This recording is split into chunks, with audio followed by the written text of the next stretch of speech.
Good morning students. आज की class में हम करेंगे आर्थिक भूगोल का महत्व क्या है। इसके पहले की क्लासेस में हमने पढ़ा था आर्थिक भूगोल क्या होता है, उसकी प्रकृति क्या है, आर्थिक भूगोल की शाखाएं कौन कौन सी हैं और किस किस विधि के माध्यम से हम आर्थिक भूगोल का अध्ययन कर सकते हैं। तो ये आज हमारा चैप्टर 1 का लास्ट पार्ट है। तो आर्थिक भूगोल का महत्व हमारे जीवन के हर क्षेत्र में होता है, चाहे वो कृषि का क्षेत्र हो, चाहे वो एक जनसाधारण की लाइफ हो। तो सबसे पहले हम लेते हैं कृषि क्षेत्र। कृषि क्षेत्र बहुत ही महत्वपूर्ण है क्योंकि हमारे यहाँ की 70% जनसंख्या जो है वो कृषि पर निर्भर है अपनी आजीविका को कमाने के लिए। तो एक किसान जब फसल बोता है तो उसको इस बात की जानकारी होना बहुत आवश्यक है कि जो फसल वो बो रहा है उसका महत्व कितना है। वो व्यापारिक नज़रिए से किसी फसल को उगा रहा है या जीवन निर्वाह के लिए किसी फसल को उगा रहा है। अगर वो व्यापारिक पर्पज से किसी फसल को उगा रहा है तो उस फसल की मांग कितनी है, ये सब चीज़ें इन बातों पर निर्भर करती है। इसके अलावा किसी भी फसल के लिए तापमान कितना ज़रूरी है, वर्षा की मात्रा या पानी की ज़रूरत कितनी है, भूमि का ढाल किसी भी फसल के लिए कितना होना चाहिए, कैसा होना चाहिए, इन सब की जानकारी एक किसान के लिए बहुत आवश्यक है। उसके बाद है उद्योग क्षेत्र। एक उद्योगपति को अपना उद्योग चलाने के लिए आर्थिक भूगोल की आवश्यकता पड़ती है। जब वो अपना उद्योग किसी जगह पर लगा रहा है तो उसको उस ज़मीन की जानकारी होना बहुत आवश्यक है। इसके अलावा जिस चीज़ को एक उद्योगपति निर्मित करने के लिए उद्योग लगा रहा है उस चीज़ की डिमांड कितनी है, मांग कितनी है, उसको मशीनें चलाने के लिए शक्ति के साधन कहाँ कहाँ से मिल सकते हैं, उसको अपने उद्योग में काम करने के लिए सस्ता और कुशल श्रम कहाँ से मिल सकता है। ये सारी चीज़ों की जानकारी एक उद्योगपति को होना बहुत ही आवश्यक है। फिर तीसरा आता है मजदूरों के लिए महत्व। हमारे देश में मजदूर हैं, उनकी जो आजीविका का साधन होता है, जो उनको डेली का काम मिलता है उसके थ्रू, तो मजदूर को इस बात की जानकारी होना आवश्यक है कि भाई कहाँ पर श्रम की आवश्यकता है या कहाँ पर श्रम की मांग अधिक है। जैसे हम एग्जांपल लेते हैं दिल्ली या उसके आसपास के नगरों का, जहाँ पर उद्योगों की स्थापना हुई है। उन उद्योगों की स्थापना की वजह से वहाँ पर श्रम की मांग बहुत अधिक बढ़ी है, इसलिए जो लोग हैं वो दूसरे इलाकों से उस इलाके की तरफ प्रवास करते हैं।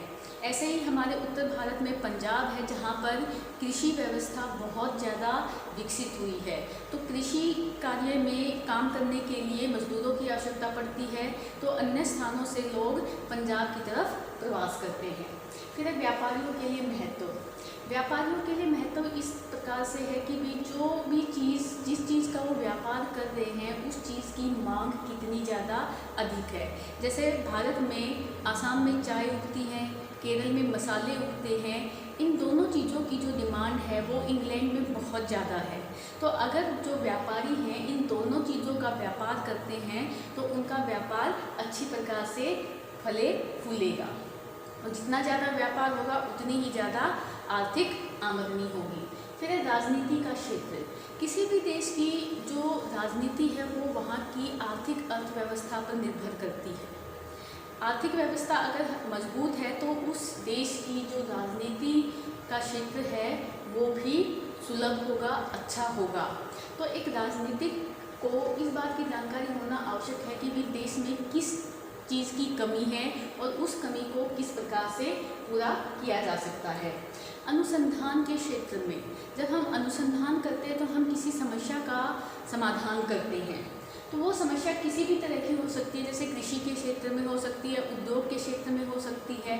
तो जब एक अनुसंधानकर्ता को उस समस्या का पता है तो उस समस्या के निवारण में हमारी मदद करेगा। अब कृषि क्षेत्र है वो हमारा एक आर्थिक क्षेत्र है, उद्योग क्षेत्र है वो हमारा एक आर्थिक क्षेत्र है। तो इन क्षेत्रों की समस्याओं को समाधान करने में एक अनुसंधानकर्ता हमारी मदद करता है।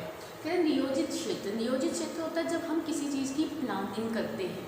मान लो किसी एरिया को हमने डेवलप करना है, विकसित करना है, तो हमें वहाँ की कमियाँ और खूबियों की जानकारी होती है। तो जो आर्थिक भूगोल है वो उस प्लानिंग को करने में हमारी बहुत मदद करता है। फिर है राष्ट्रीय सुरक्षा।